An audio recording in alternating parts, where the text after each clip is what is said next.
How much are we making right now? I honestly, I don't know the yearly. I haven't done the math on it yet because it hasn't been a year for me yet. Yearly? I don't. This is like how much you. What do you mean? Are you hourly? I'm hourly. What's your hourly? 19 an hour. Okay. How many hours a week do you work? Guaranteed 80, but it's usually more. 80 a week. Well, sorry. No. Yeah, that would be aggressive. She said guaranteed 80, but it's usually more. Who's guaranteeing 80 hours? Who are you coming in the door and you're like, yeah, so this is a minimum 80, but usually we're going to need you about 100 a week. So 200 hours every 2 weeks. She working 400 hours a month. Meanwhile, the rest of us are working 160. She over here working 400 hours a month.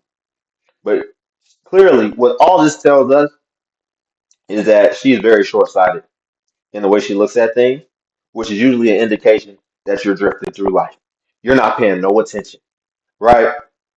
Life, you're a feather and the wind is just blowing you all around. You have no direction. She couldn't even tell you what she does on a weekly basis. I wouldn't be surprised if she couldn't tell you what she did that morning. So clearly, she's just lost in the sauce. You know, she's too busy in TikTok world and she's not paying no attention and having no regard for her future. But let's continue on. I'm usually working anywhere from 60 to 65 hours a week. Okay. How much do you think came in through payroll in the last month? I could actually look and tell you. No, because I have the number. You have that. I want to see how much you know about your financial situation. So I think you don't budget, because you would need to know what number is coming in to budget. Okay, that was a doozy. How do you... He's like a detective. He already knows the numbers. He just wants to see if she's going to know the number, right? Because most likely she was still off. I don't foresee that she's working a minimum, guaranteed, as she said, 65 hours a week. Now, I definitely recommend to the fellas, that's great. If you can do a little bit more than that, that's better too. But yeah, that's about the minimum that we need to be doing. But I just don't see that she's getting it out the paint, going hard in the paint like that, right? And then she's unaware. And clearly, if she's on his show, she's having financial problems. So let's look at this. Let's look at this other one. I'm curious.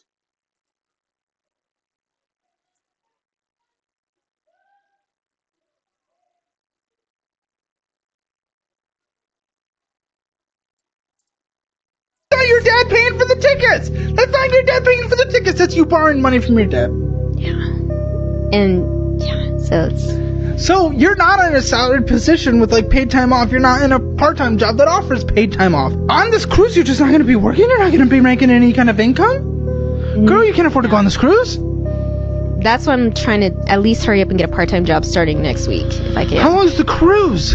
It's I think it's 13th to the 17th. So it's like from It's a Thursday 4-day cruise? Okay, that's probably wrong. It's a Thursday to a Wednesday, but it starts on the 13th. It's a 6-day cruise. Yeah. You can't afford to have a week off of work. So I'm just gonna be working, try to work as much as I can, get back on. I signed up for Uber Eats, so I'm gonna try to work on driving for that because DoorDash wasn't making any money. Money owed to a friend. Yes. For what? Oh yeah, I got to do this. $200. So I do kind of pet portraits on the side, and so she You do? had, yes, Okay. but that hasn't been making any money because people weren't. I mean, I also am terrible at marketing myself, so I have someone else marketing for me, and that hasn't gone well. So she had placed an order, and then she's like, "Well, actually, I don't have the animal anymore." Man, keep your main thing your main thing. If you want to do that on the side, cool. But you still need to be on point with your main thing and be growing in that if that's what you chose is going to be your career, right? You're not always going to be able to choose the exact thing that you want to do, the thing that fits you perfectly, but just choose something that you can bear to do, right? That you can find some type of fulfillment in and that you actually enjoy watching yourself progress and grow in that area. And of course, something that's going to grow with time. But it sounds like just her priorities is just all messed up. Um, I wish that they would have went into more with the first lady, but let's see this one. And this was when I was working 9 to 5. I was so living above dollars. That's not good. If anybody else is in this age range and in this position, please, I implore you, do not go on cruises. I beg. I was in major credit card debt, about $62,000 to my credit card. And this was when I was working 9 to 5. I was so living above my means. I was driving the cars that I couldn't afford. I was buying the things that I couldn't afford, and I would just put it on a credit $62,000 on a credit card? Wow. Do you know how fast that can turn into $100,000? 62,000 on a credit card. Holy crap. card because I thought it was like free money. Absolutely no idea what it meant by That was a common misconception, especially for like a lot of college students. When they started showing them these credit cards, they just thought it was free money. It's kind of the equivalent of when they started coming out with those emails, right? Those um, virus emails to where click this if you want $10,000 for free. When that first started popping up, we know we all clicked it. We was curious. I don't know what it is with us where we can't see behind the veil when it comes to the fact that there is no free money out here. Nobody's just handing out free money. But it's just something within the human psyche that just wants something free, that just wants to know the cheat code, wants to give me the play, right? Give me the credit play, give me this play, which all just comes down to wanting easy free money. And anytime it's marketed, there's always a piece of us that just have to explore it and see it through. But that's especially for people who are drifting, like I mentioned earlier, who aren't being accurate in thought and aren't seeing they're seeing things for what they wish them to be as opposed to what they truly are, what it truly is.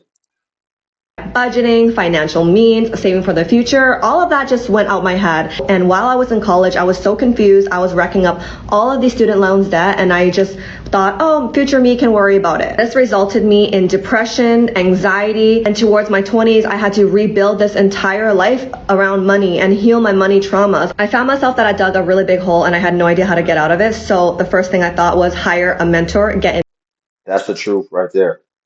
When you do make these type of mistakes, like she just mentioned, then you have to damn near spend a big portion of your life just trying to correct it. Especially like when you hear 62,000, you would think you got something from that, right? When I hear 62,000, I want to hear that better have been a student loan, or at least let it be an asset that you still got, but or a depreciating one at that. But to just do it and just be going shopping and you know what I'm saying, going on trips and basically living this lifestyle, man, that is insane and that is traumatic. In more debt, but at least this expert mentor can tell me what to do so I can get out of this place faster. The only way to get out of debt is truly make more money. When you make more money, you can Right. cover. That's what I was gonna say. I'm like, she went and got a mentor to get out of debt. I mean, maybe a life coach, but they got mentorships now and courses to get out of debt just for them to tell you, yeah, you got to make more money. Voila. Up the principal and the interest, and you can pay off your debt faster before it starts accumulating and taking over your entire life. I created a budget where I was able to pay off this debt in less than 8 months. Finally felt like I could cut off my credit card again and not be in this cycle of hell. So many of you guys are probably not in credit card debt like I was because you guys are all. It is hell. And like she mentioned, like you have to get that debt up off you fast. Otherwise, it will become slavery. But we'll leave it there, y'all. This is very I think we can learn a lot from this. There's a lot to take away. The first thing from the first scenario, you need to be having a bird's eye view of your finances. It has to be visible. It can't be something that you don't think about, or like a lot of people do, they try to distract themselves from it. They don't want to think about it. It's painful. Especially the last one who had $60,000 in debt, who thought that her credit card was just free money. Guys, newsflash, there's no such thing as free money. It doesn't exist. All right. And you just gotta, from the person in the middle, the Latina female, you have to prioritize, right? Her priorities are all left up. She's trying to go on a 6-day cruise. Meanwhile, imagine somebody owes you money and you open Instagram and they're on a 6-day cruise. They're liable to get the taste slapped out of their mouth, right? But interesting. I'm gonna do more of these. That was interesting. I'll have it more organized, more structured. But guys, do me a favor. I need you guys to like the video. Also, subscribe if you want to join the Limitless Legion. And Cash App is linked in the description if you want to buy your boy iced coffee. As well as I do have a Patreon where I post exclusive self-improvement content for the Legion. So feel free to join that. But until then, I will catch you guys in the next video.